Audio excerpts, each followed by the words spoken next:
Hello শিক্ষার্থী বন্ধুরা, তোমরা কেমন আছো? আশা করছি সবাই ভালো আছো। আজকে আমরা পড়বো পঞ্চম শ্রেণী গণিত পৃষ্ঠা 12। পৃষ্ঠা 12তে তোমরা দেখো একটা অঙ্ক আছে। একটি বিস্কুট কারখানায় 150 জন কর্মচারী কাজ করেন। একটি বিস্কুট কারখানায় 150 জন কর্মচারী কাজ করেন। এক বছরের ব্যবসায় তাদের একক, দশক, শতক, হাজার, অযুত, লক্ষ 46,80,000 টাকা লাভ হলো। তারপরে তোমাকে প্রশ্ন করা হয়েছে, কারখানার প্রতি মাসে কত টাকা লাভ হলো। এক বছরের লাভের টাকা কর্মচারীদের মধ্যে সমানভাবে ভাগ করে দিলে প্রত্যেকে কত টাকা করে পাবেন। তাহলে আমি প্রথমে এক নাম্বার একটা পড়বো। এক নাম্বার একটা করি, তোমরা দেখো। তো বলেছি কি, এক বছরের লাভ হলো এই টাকাটা। আর কাজ করে কতজন? 150 জন। তো কারখানায় প্রতি মাসে কত টাকা লাভ হলো? তো আমরা কি জানি, 12 মাসে আমরা জানি 1 বছর সমান 12 মাস। তো বোঝাই যাচ্ছে 12 মাসে কোন টাকাটা লাভ হয়েছে, এই টাকাটা। তাহলে আমরা যদি লিখতে পারি 12 মাস বা 1 বছরে কি হলো, 1 বছরে লাভ হলো, ওই কারখানার লাভ হলো কত টাকা? লাভ হলো কত? 46,80,000 টাকা। এত টাকা।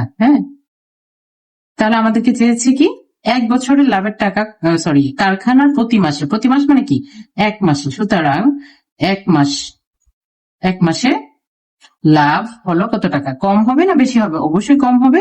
তাহলে আমরা কি করব, 46,80,000 ভাগ দিব কত দিয়ে? 12 দিয়ে। তাহলে আমরা 1 মাসেরটা পেয়ে যাব।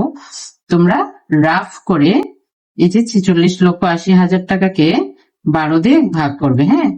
12 দিয়ে। তো 12 দিয়ে 46 মধ্যে গেলে 3 12 36, 4 12 48 হয়, তো বেশি হয়ে যায় 36। তাহলে কত থাকে?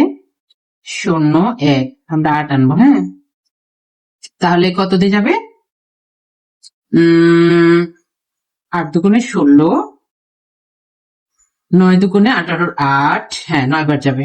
9 বার গেলে কি হয়? 108 হয়ে যায়। মিলে গেল। তাহলে আমার এখানে আরো বাকি থাকলো কত? 4টা শূন্য। 39 দিয়ে 4টা শূন্য দিব। তাহলে কত হলো? একক, দশক, শতক, হাজার, অযুত, লক্ষ 3,90,000 টাকা প্রতি মাসে তাদের লাভ হয়। 3,90,000 টাকা। তাহলে উত্তর কি? প্রতি মাসে লাভ হয়। তাহলে উত্তর কি হবে? 3,90,000 টাকা। ওকে। তারপরে আমরা পড়বো 2 নম্বর সৃজনশীলটা করবো। 2 নম্বর সৃজনশীলটা কি আছে? আমরা 2 নম্বর সৃজনশীলটা করব। 1 বছরের লাভের টাকা, 1 বছরের লাভের টাকা বলেছে। কর্মচারীদের মধ্যে সমানভাবে ভাগ করে দিলে প্রত্যেকে কত টাকা করে পাবে। এখন আমরা করব 2 নম্বর সৃজনশীল। 2 নম্বরটা যদি করি, 1 বছর মানে 12 মাস আগে লিখে নিয়েছি। তো 12 মাসে লাভ হয়েছে এই টাকাটা। তো কর্মচারীদের মধ্যে দিতে হবে। কতজন কর্মচারীর মধ্যে দিতে হবে? 150 জন কর্মচারীর মধ্যে কোন টাকাটা দেওয়া হবে? ওই যে 1 বছরের লাভ হয় এই টাকাটা। তাহলে আমরা লিখতে পারি 150 জন কর্মচারীকে দেয়া হয়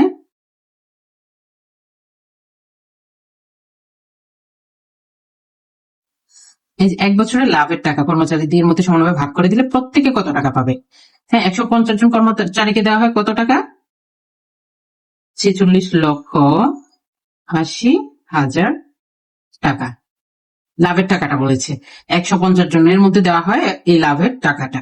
সো আমরা লিখবো 150 জন কর্মচারীকে দেওয়া হয় দেওয়া হয় এত টাকা। তো চেয়েছে কি একজন, সুতরাং একজন কত টাকা পাবে? একজন কর্মচারীকে দেওয়া হয়, আরো কম দেওয়া হয় নিশ্চয়ই। 46,80,000 ভাগ কত হবে? 150 সমান কত আসে? এই যে এদিকে তোমরা রাফ করে নেবে। 46,80,000। তো যেহেতু এখানে একটা শূন্য আছে, এখানে একটা শূন্য আছে, আমি একটা শূন্য কম লিখবো। এটা কেটে দিব। ঠিক আছে। তাহলে ভাগ করবো কত দিয়ে? 15 দিয়ে। 3 15 45, 45। 1 8 নামাবো। 1 দিলে 15। ওকে। তাহলে 3 থাকে, এই শূন্য নামাবো, 30। 15 দুগুণে 30। মিলে গেল। আমার বাকি থাকলো এই দুটো শূন্য। তো আমি এই দুটো শূন্য বসিয়ে দেবো, তাহলে কত হলো? একক দশক শতক হাজার, 31,000 টাকা করে প্রথমে, 31,000 কত 200 টাকা করে একজনে পাবে, 31,200 টাকা। তাহলে উত্তর কি? উত্তর একজনে পাবে 31,200 টাকা। ওকে, তোমরা এভাবে অঙ্কগুলো করবে। পরীক্ষার হলে কেউ 1 নাম্বার কমাতে পারবে না, চ্যালেঞ্জ করে বলছি, একটা নাম্বার কাটতে পারবে না। তোমরা অঙ্ক বুঝবে, নিজের মতো করে সাজিয়ে লিখবে, ব্যাস। কেউ তোমার অঙ্ক কোনোদিন কাটতে পারবে না, চ্যালেঞ্জ করে বললাম। তো আজকে এ পর্যন্ত, তোমরা প্র্যাকটিস করো, ভালো থেকো, আল্লাহ হাফেজ।